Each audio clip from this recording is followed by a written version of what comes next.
भक्तमाल जी में कथा आती है, कई बार मैंने कथाओं में सुनाई है। एक भक्त हुए, वो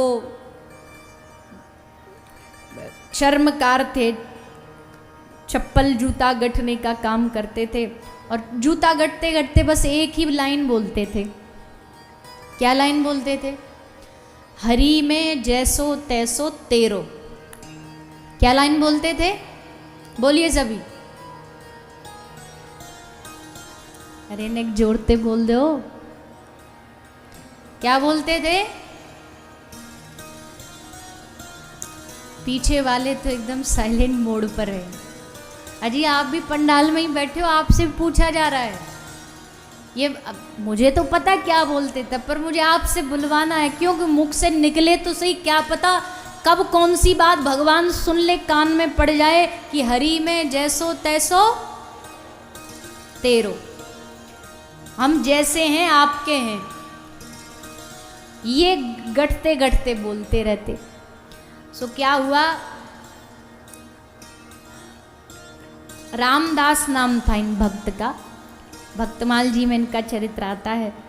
तो श्री ठाकुर जी इनको सुनते रहते, रोते रहते, जूता गढ़ते रहते और रोते रोते गाते, हरि में जैसो तैसो तेरो। एक बार कुछ चोर कहीं से कुछ चुरा के लाए सामान, किसी के घर का सामान में जल्दी जल्दी में वो मंदिर से शालिग्राम भगवान की शिला भी उठा लाए। तो शिला संग में उठा लाए। अब चोर तो चोर भैया, उनको कहाँ बुद्धि की ये क्या है, उन्होंने सोचा पत्थर है, चमचमाता पत्थर है।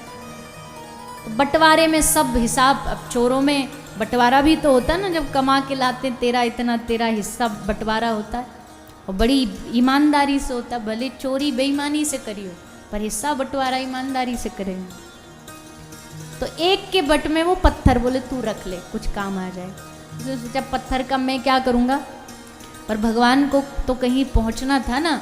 तो जैसे वो चोर जा रहा था, उसकी चप्पल टूट गई और वो उन्हीं भक्त के पास चप्पल गठवाने रुक गया। चप्पल उन्होंने बना दी और चप्पल जब बन गई, उसने सोचा पैसा क्या दूं, इसकी काम की चीज़ दे देता हूँ। बोला ले ये पत्थर ले ले, ये तेरा जो औजार है, सुई जिससे तू सिलता है, उसको घिसने के लिए एक पत्थर चाहिए होता है, तो ये तेरे काम आ जाएगा। दे दिया।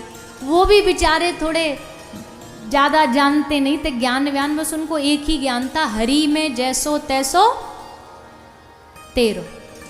तो वो शालिग्राम भगवान को रख के उस पे घिसते, उनको नहीं पता है भगवान, वो उस पे घिसते और रोते रहते, हरि में जैसो तैसो, हरि में जैसो तैसो तेरो। सोई महाराज वहाँ से एक संत जा रहे थे, उनको दिख गया और वो तो तुरंत देख के समझ गए अरे शालिग्राम भगवान। और ये मूर्ख उनको चरणों में रख के बड़ी जोर की डांट लगाई। तो उन्होंने कहा प्रभु हमको तो पता ही नहीं था, हमसे तो गलती में अपराध हो गया। बोला इनको मुझे दे। तुरंत उसको शालिग्राम भगवान को साधु लेके गए, अपने घर में स्नान कराया, अभिषेक कराया, दुग्धाभिषेक, पंचामृत अभिषेक, तुलसी पत्र सब पे नहीं अर्पित होता ना, केवल भगवान श्री कृष्ण और जो शालिग्राम भगवान उनको अर्पित किया। तो तुलसी पत्र चढ़ाया, भोग लगाया और बढ़िया उनको सिंहासन पे विराजमान किया। रात को सो गए और जब सोए तो शालिग्राम भगवान सपने में आए। संत ने सोचा हमको बोलेंगे कि तूने बड़ा अच्छा किया, हमको उस गंदगी से निकाल के यहाँ ले आए, बढ़िया आसन दे दिया। पर यहाँ तो बात ही उल्टी पड़ गई, यहाँ तो धारा ही उल्टी बह गई। महात्मा जी को भगवान ने बड़ी जोर की डांट लगाई, तेरी हिम्मत कैसे हुई हमको वहाँ से लाने की। महात्मा जी बोले मतलब, अरे वहाँ चप्पलों में पड़े थे आप, यहाँ आपको इतना बढ़िया सोना चांदी के सिंहासन पर हम बिठा रहे हैं, अभिषेक कर रहे हैं, आपको क्या तकलीफ है। बोले तकलीफ कुछ नहीं है, पर वो जब भक्त हरि में जैसो तैसो तेरो गा के रो करके वो जो सुई हम पे कमर पे, जैसे कोई कमर में खुजली हो ना और कोई पीछे से खुजाल दे, कितना मज़ा आता है। भगवान कहते हैं जब वो सुई घिसता है ना तो हमको वैसा ही मज़ा आता है, हमको बड़ा अच्छा लगता है। और तू हमको वहाँ से यहाँ ला के पटक दिए, जाओ हमको वहीं छोड़ करके आओ। महात्मा जी बोले प्रभु तुम्हारी लीला तुम ही जानो, तुम्हारा कोई भरोसा नहीं, कब किसकी बात पे तुम रीझ जाओ तुम ही जानते हो और कोई नहीं जान सकता।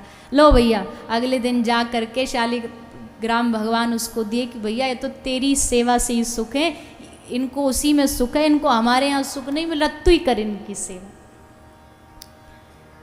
भक्त एकदम बा विभोर हो गए कि बताओ, हमें तो पता भी नहीं है ठाकुर जी है, पर फिर भी हमारी सेवा से इतने खुश हो गए। कैसे खुश हुए? अब बात ये है, चप्पलों में पड़ के कौन खुश होता है? बोले एक भाव से खुश हुए। वो जो कहते ना कि हरि में जैसो तैसो तेरो, बुरे भी हैं तो भी भगवान के ही है, ये बात जिस दिन मान लेंगे ना कल्याण हो जाएगा। ये भाव उन भक्त के भीतर था, तब भगवान ने कृपा। तो ऐसा भगवान बताओ जो जूतों में पड़ा पड़ा भी सुख ले रहा है, जो अज्ञानता में गलतियों में भी सुख ले रहा, कोई मिलेगा दुनिया में? कोई नहीं मिल सकता। ऐसे तो एकमात्र हमारे ठाकुर जी हैं और कोई नहीं। सारा दुनिया सारा ब्रह्मांड ढूंढ लो,